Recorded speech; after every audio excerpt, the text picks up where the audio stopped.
My name is Chris Hill. I'm the Surface Transportation Director here at MITRE. I'm part of the Aviation and Transportation Organization that operates the FAA's FFRDC. So we're going to be talking today about the transportation supply chain security and resilience. We've got a panel of experts who, as you all see, are here virtually today. That includes Pete Bunce from the General Aviation Manufacturers Association. I'm going to let each of them introduce themselves in a moment. Joe Bryan from the Professional Services Organization, WSP, and then Dr. Igor Linkov and Dr. Andrew Strelzoff, both from the US Army Corps of Engineers. So why don't each of you in turn introduce yourselves? So Pete, would you like to start? Well, thanks, Chris. GAMA is the General Aviation Manufacturers Association. We represent over 130 global manufacturers of all kinds of general aviation aircraft, all the way from the Boeing business jets and Airbus corporate jets down to light aircraft, helicopters, engine manufacturers, avionics manufacturers, also advanced air mobility. I've been doing this for about 17 and a half years, had a 26-year career as a fighter pilot in the Air Force, and I love being in the aviation sector. I got a great job. How about you?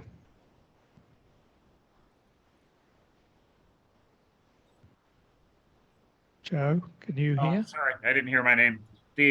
I'm Joe Bryan. I'm a vice president in charge of the freight and logistics practice at WSP, which is one of the nation's largest engineering and planning firms. I work a great deal with the public sector agencies, the departments of transportation, but along with that work, I'm interacting constantly with major American companies, shipping freight and moving freight. I have 40 years experience in the freight and logistics business. Igor, how about you? Yeah, Igor Linkov. I'm Senior Scientific and Technical Manager within Army Engineer Research and Development Center. We are research arm of Army Corps of Engineers. My portfolio focuses on crisis mitigation, response, and resilience, and supply chain and transportation is part of that. And we have both civilian and military issues related to transportation and supply chains, and hopefully we'll be able to discuss more. Andrew?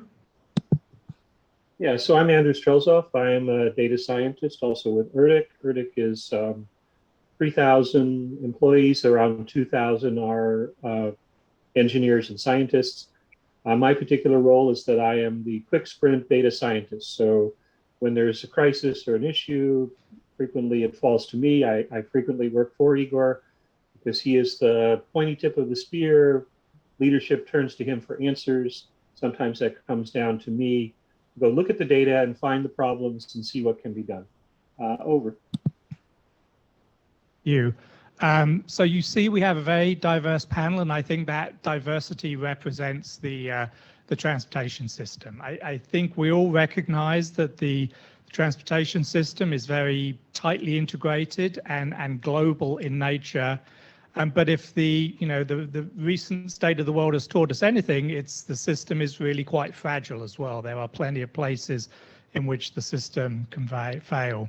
So what we want to do today, I think, is to discuss how that system can be strengthened and potentially made more flexible so that we're able to weather these unexpected or unanticipated events, things like global pandemics or cyber attacks or global climate change. Many things can affect how the transportation system operates. So we'll talk about some of the things that perhaps can be put in place to make the system more resilient and ensure more smooth and secure ability to move goods and people.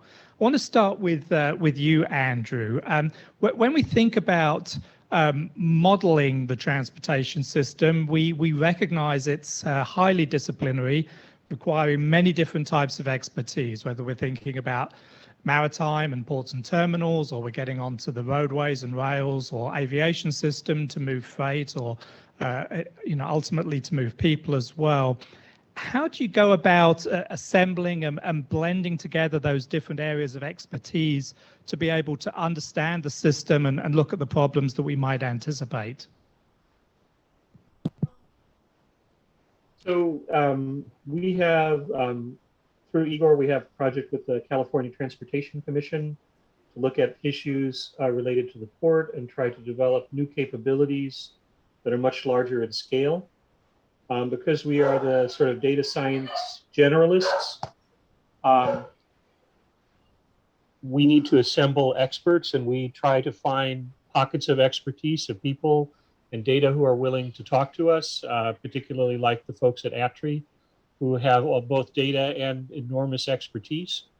But frequently there are these gaps in understanding, and so it's necessary to assemble a sort of interdisciplinary team to work together to try to understand these issues from different angles.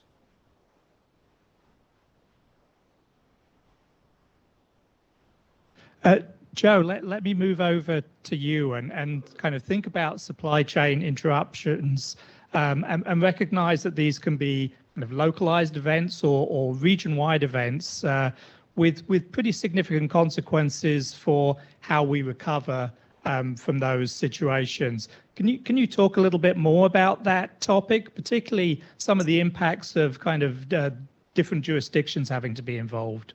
Sure. So the disruptions can be localized or they can be regional, and that affects your preparation and your response.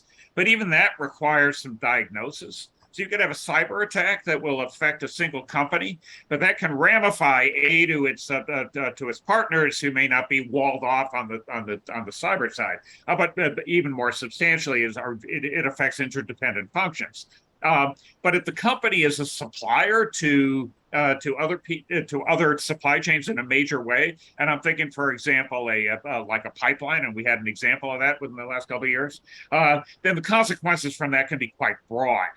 So if you take some examples of weather disruptions, a tornado can be quite localized and depends on what it hits.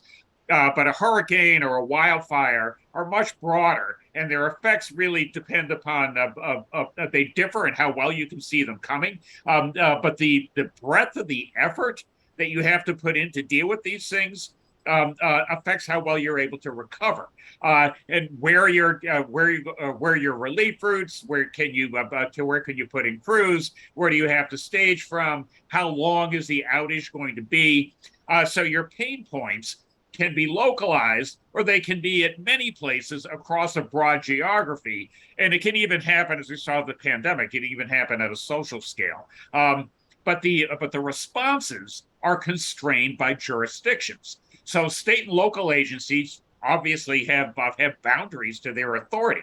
But even on the private side, a supply chain manager has different levels of influence. He can maybe influence a vendor, may be able to influence a customer, but certainly does not have much influence on their energy suppliers. So they just you have to deal with whatever comes your way. So the situation you have is one where you need collaboration, but you're doing it without a controlling authority. So apart from federal agencies, which certainly have a role, you're left with voluntary collaboration and perhaps some regional compacts, which might into which a certain amount of formal authority could be delegated, and the organization has to suit the scale of the kind of problem that you're going to deal with.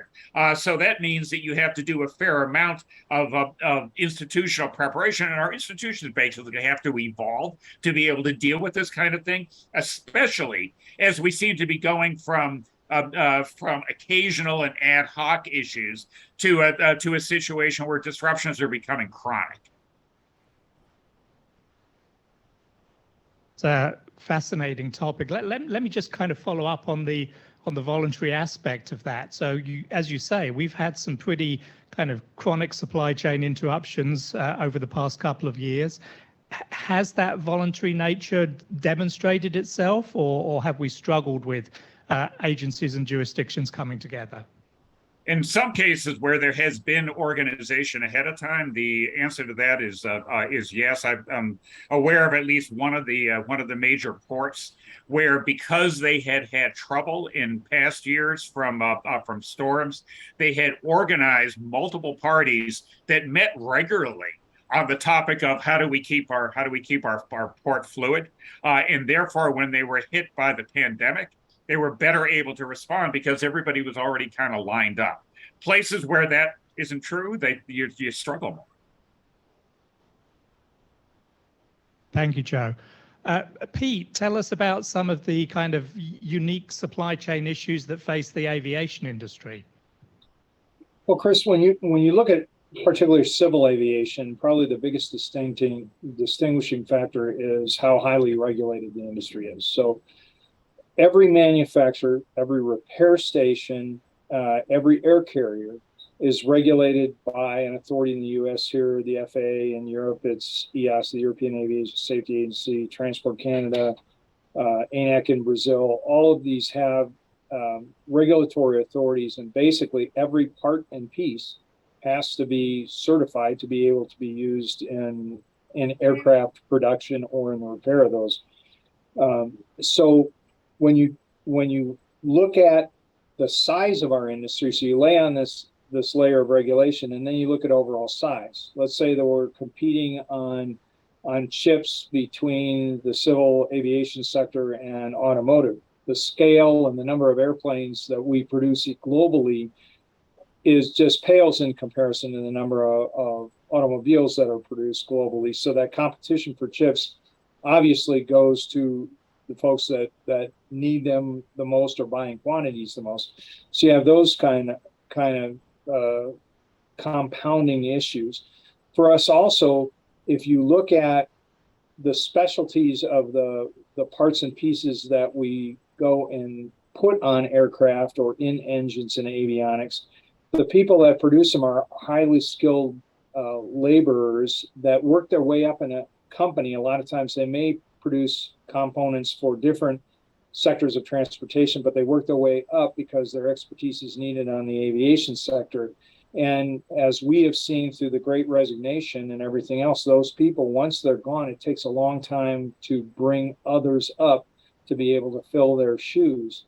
And so workforce is a huge impediment for us in particular because we have lost a lot of that expertise, and we have had to take some extraordinary actions to be able to keep those people there. Then compound just looking at the supply chain for aviation, it is truly global, in particular in the metals and chemicals that we use to be able to produce aircraft and engines. And we all know that metals are being impacted by the global geopolitical situation. Costs have risen dramatically on those, but even simple things like resin to produce carbon fiber and a lot of the chemicals that we need to be able to go and dip our parts in to be able to make them not susceptible to corrosion, and that are becoming very hard to come by. So there has been considerable challenges on the supply chain starting even just prior to the pandemic, but all of that has been exacerbated over the last few years. Thank you. Joe, I'm going to jump back to you for a moment and sort of reflect on the fact that in the transportation supply chain generally, we have a very sort of complex system with lots of different players, lots of different handoffs. Can you discuss some of those factors and how sort of visibility between the different partners and stakeholders plays an important role? Sure. So for background a little bit, visibility in supply chains is about knowing where everything is and where everything is going to be, and being able to do that in real time across multiple players. The value of visibility is for management and for productivity. So setting disruptions aside just for a minute, there's a constellation of developments in the area of visibility and logistics management that matter. There's three parts. The first are community systems. which are information sharing arrangements among multiple players in a complex logistical environment like a port or an airport. In the US, these are voluntary. Overseas, they're mandatory. The second element is real-time optimization. Supply chains optimize every day for the next day, as well as over the longer term. But your plans are subject to the operating conditions you find on the ground that day. So what you want are data feeds in real time that you can then feed back into your optimization system so that you adapt optimally. And then the third element is predictive analytics, which in this case is basically an augmentation of the real-time data feeds so that you can anticipate as well as react. So this constellation of stuff lets us do things we've never been able to do before with real gains in productivity and in throughput. And so then when we put this into the question of disruption, what you're learning from this is a great deal about the interdependencies. And that's certainly relevant to, how do you manage your disruptions? So if your systems are functioning when you get hit with a disruption, and I mean the whole constellation, if they're all working, they haven't been taken down, then you're going to be able to respond with much better speed and in a more appropriate response, because you can see in detail what the issues are. If your systems in fact get disrupted, you still have better insight into who ought to be doing what and when they ought to do it. And then as your recovery starts to come on, you probably manage it better, and you probably do it faster. And you probably learn the lessons that you needed to learn about what the disruption did to you. You probably learned that better too, because you had good analytical feeds. So these systems, in a lot of ways, they work like the original Japanese concept of Kanban, or just in time, which was not only about how to make manufacturing more productive, but it was also a way to stress test the system so you knew what your weaknesses and your vulnerabilities were. So as you're using these kinds of systems, you learn more about how to strengthen your weak points, and thereby how to be more resilient, and you prepare better as well as reacting better. Very helpful, thank you. Igor, let me jump to you. I know you have an interesting background. Given your role in the Corps of Engineers, how did you become interested in the whole supply chain risk and resilience area? Yeah, thank you. Army Corps is a really interesting organization. We have both civilian and military side. Obviously, what we're discussing here, transportation, is primarily civilian. But my engagement in supply chain resilience started on military. About 10 years ago, we tried to destroy supply chain of ISIS and Al-Qaeda on weapons production. And those were quite resilient. And the question was, what should we do? And if you remember, we were trying to hit command and control side. We tried to kill Osama bin Laden's of the world. And back to what Joe was saying, there are different factors here. One is supply chain optimization for risk management, right? We don't like disruption. And from that point of view, hitting on the top of supply chain makes perfect sense. You kill, the leader, and the whole structure collapses. But from resilience point of view, it can be recovered quite easily. So the challenge in supply chain resilience was to find targets that should be hit in a way that the whole structure collapses, not just for a few minutes, but rather more permanently. And the lessons here is really interesting. And Joe already mentioned interconnected structure. The problem that we have in our current supply chain that Al-Qaeda didn't have is that our supply chains are interconnected, they're global. And if you push in one area, you have propagation across multiple networks. And that's why they're collapsing so easily. And what we developed as a part of that project was idea that you have interconnected network. One of them is transportation. It's important, for Al-Qaeda to move weapons. But another is command and control, and financial network, and manufacturing. So we developed a methodology that would look at interconnected networks. And if we understand how they're connected, we will be able to identify either target to reduce resilience or target to increase resilience. That's what we try to do with transportation networks and supply chain now. That was classified project. I'm just giving you general idea, but what I try to do, well, we like to publish stuff. So I look at transportation as an example where we can easily illustrate these ideas in practice. And yeah, we published the paper, and all of a sudden I found myself chairing Transportation Research Board Committee on Supply Chain Resilience for 3 years. And now, obviously, after COVID crisis, that's a really hot area. But when I was looking at that 10 years ago, I was barely able to find a few papers on supply chain resilience or even supply chain risk, literally single digits.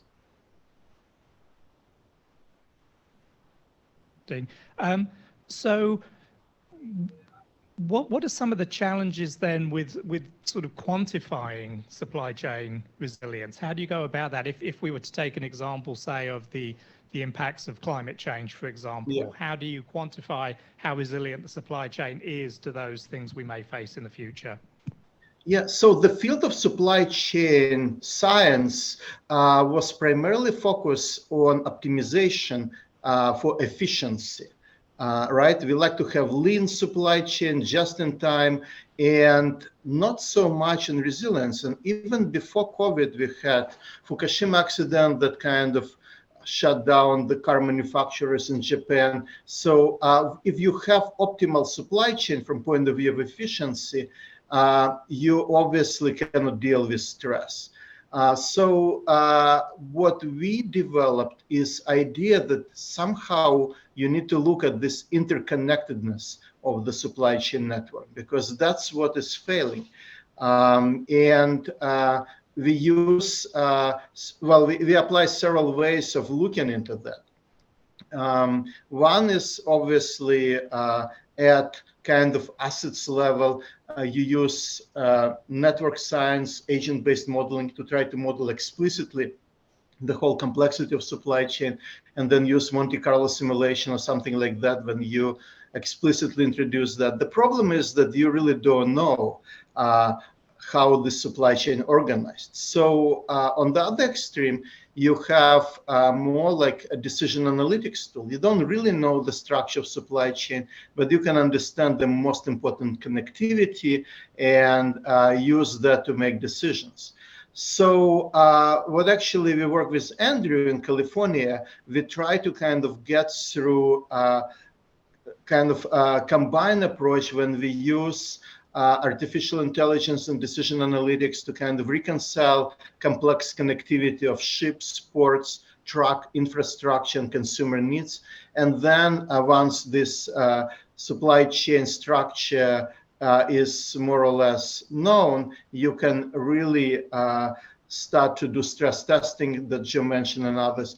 And I like to say that DARPA is about to initiate a very large project. I think it's, well, the call for proposal was announced, but they have not announced performance. But the idea there is to use natural language processing and data analytics and artificial intelligence to really reconstruct supply chain of complex system based on, for example, proposals that companies send or other unstructured information.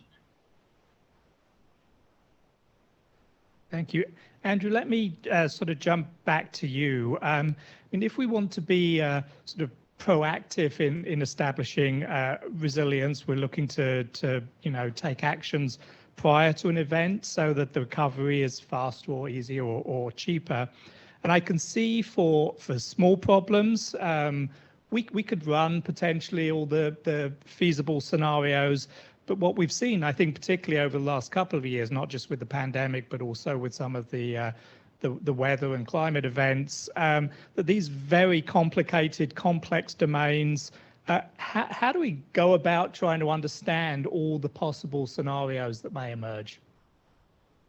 So first, I'd like to sort of jump back to what Pete and Joe were talking about and share some interesting data from the Army Corps that relates directly to what they were talking about. Army Corps is an enormous operation with both civil and military responsibilities, missions. Yearly budget is in the tens to hundreds of billions of dollars. And this produces a mountain of data, and we normally think of that data as being sort of a burden. What do we do with all of this? But in the situation where we're trying to understand the level of impact that we're currently having, this data is enormously advantageous. One of the things executed for Igor is a retrospective view of the ability of Army Corps to execute projects.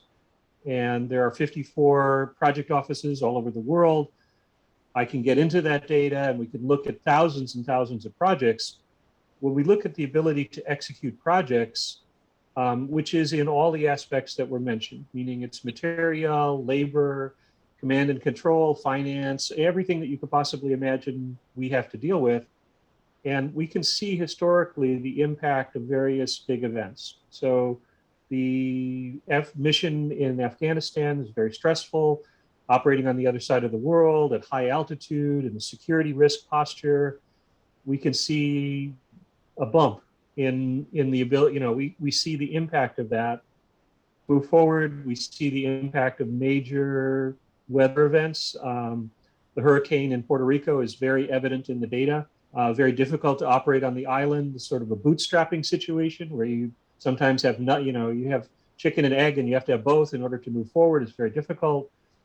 When we move forward to the pandemic, we see unprecedented, at least in the modern data, of disruption. And it's across labor markets, very fundamentally getting full loads of concrete, getting roofing adhesive, all sorts of very fundamental things that we have never really had to think about before. Suddenly we have to think about. Go back to the question, that is actually the program for DARPA is RSDN, which is Resilience Supply Networks, and is focused on these very, very large problems, meaning in the literature, we find a lot of approaches for small, manageable, bite-sized pieces of a problem. And how do we analyze it? How do we find areas that where we could enhance resilience before we're hit with some problems? When we go look at the literature for what do I do if I have 1 million activities that are all interrelated all across the globe, how do I find the rare long tail events that add up to very significant disruption and seem to be hitting us all the time now? How do we do that? And that's actually the thrust of that program, is to gather expertise across many different domains and find methodologies that are novel that will actually be able to approach these very, very large problems. We'll talk a little bit more about the kind of analytics and technical approaches in a moment, but I think we all recognize as well that there's a kind of a policy aspect to this. And Pete, maybe you can tell us, GAMA's in a position where you can take an advocacy position, you can help try to develop policy. Can you tell us a little bit about kind of things that have happened in that space, particularly on the aviation side? Well, when the pandemic first hit, what we were most concerned about is losing that expertise that I talked about previously. So we worked with Congress very hard to be able to do a industry government partnership, which was 50-50, where we could keep people on payroll versus losing them to other industries. And that was called the payroll. It was an adjunct to PPP. And it was the Aviation Manufacturing Jobs Protection Act. That proved very successful, and we had a lot of aerospace companies take advantage of that throughout the U.S. Now, of course, we've been proponents of the CHIPS Act that everybody, I think, is in the industry has been talking about, but there's another one that just reported out up on the Hill called the Aerospace Supply Chain Resiliency and Innovation and Advancement Act of 2022. And by talking to members of Congress that realize, especially those on both Senate Commerce and House T&I, the fragility that we have out there in the aerospace supply chain, and all of what is happening in advanced air mobility now, and that new sector as it's coming on board that could potentially be very negatively impacted by what's happening in the supply chain. We feel we've got very strong bipartisan support. If you are here in the U.S., people up on the Hill recognize that this is a aerospace nation and a transportation nation, and when we're talking about transportation and supply chain, everyone listens and everyone is supportive of trying to find ideas. So then you couple that with workforce and the importance of being able to do whatever we can in this country to be able to go and keep the expertise that we have, bring more young people and a more diverse workforce in. Again, that's a winning formula with members of Congress. And I have been very, very happy to find out that anytime we want to talk about supply chain and workforce, no matter what side of the aisle people are on, we get very strong support. There are no silver bullets, so that we have to work all of these workforce and supply chain in tandem, along with efficiencies in our regulatory structure, to be able to go and allow us to be able to build, at least for my industry, to build the number of aircraft we have orders for. We're very strong backlog right now. There's a lot of demand, but we don't have the labor force or the supply chain availability of parts and pieces to be able to produce the number of aircraft that we have orders for. At least that there's the political support. So is there more that can be done, or do you feel that say that the environment is right and the level of support is appropriate for the nature of the problem? Well, I think all of us in transportation working together, especially because we have an election coming up and we'll be forming a new Congress right at the start of the next year, all of us working together to be able to go and articulate the needs that we have out in this country in the transportation sector will only help get them off. There's a finite amount of time that you can work legislation, and the best time to start working it is at the beginning of a new Congress. So I think all of us really have a big stake in this, and the more we cooperate and collaborate on approaches and being able to tell our story up on the Hill, the more that we'll be successful. Thank you. Well, let's jump back to some of the kind of the analytical and technical aspects again then. So Igor, maybe you can discuss some of the sort of application areas for these supply chain resilience analytics, particularly as it relates to the transportation infrastructure. Yeah, we briefly mentioned this project in California, and the challenge there is that ports is very optimized, and truck industry is very optimized, and ship industry optimized, but they don't talk to each other. Moreover, it was very difficult even for California Transportation Commission to find data. Nobody's willing to share. So, and this is like a really big problem in the field, that supply chain requires understanding interconnectedness, but everybody is focused on their own world, and they don't like to share data. So then collectively we are going to lose. So I think, and maybe Pete, you can work on that. Aviation cannot operate in the vacuum. You need to include airports, you need to include transportation. Imagine like everything is fine in the airport, but parking lot is out of business, right? So people will not be able to get in. So we live in this interconnected environment where we need to coordinate our efforts. And this is kind of nature of the field of resilience in general.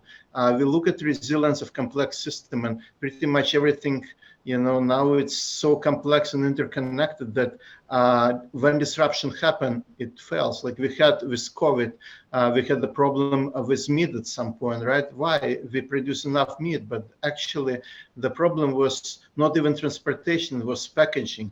That was kind of weak link. So the question is how you find in this complex system, including transportation, this connections point that they're going to fail. And I really hope that we will be able to move towards stress testing. Stress testing actually was implemented in financial industry after financial crisis of 2008, and nuclear industry goes through that because they had financial nuclear crises, Chernobyl and 3 Mile Islands in the past.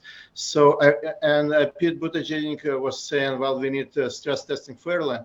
The challenge for airlines, the challenge for transportation is that it's not a single network, it's a combination of multiple networks, and it's not human-made. It's all connected to natural environment and all that. So we know engineering structure of nuclear power plant, we can really increase load here and there and see what's going to happen. With no structure of bank transfers and financial network, we can do stress testing there. The challenge for infrastructure stress testing is to really look at connections and the science of resilience. We need to move from risk stress testing that financial and nuclear industry do to resilience. It's more about connections and how you assess that.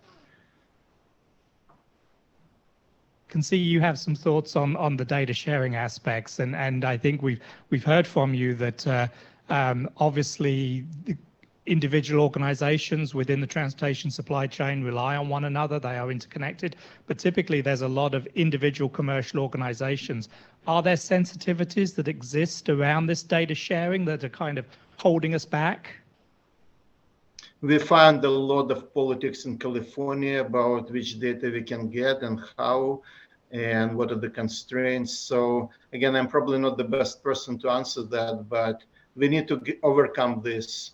Otherwise, from point of view of regulators, they will demand this data to be open, and that probably will not be good to anybody, right? So we need to have a collaborative environment where some of the data can be shared. Joe, your thoughts on this? Yeah, that's it's a chronic problem, and the reactions or the willingness can be quite idiosyncratic. And by idiosyncratic, I mean same people, same two companies, same industry, same sorts of issues. One of them has a policy will never share anything, and the other one is enthusiastic.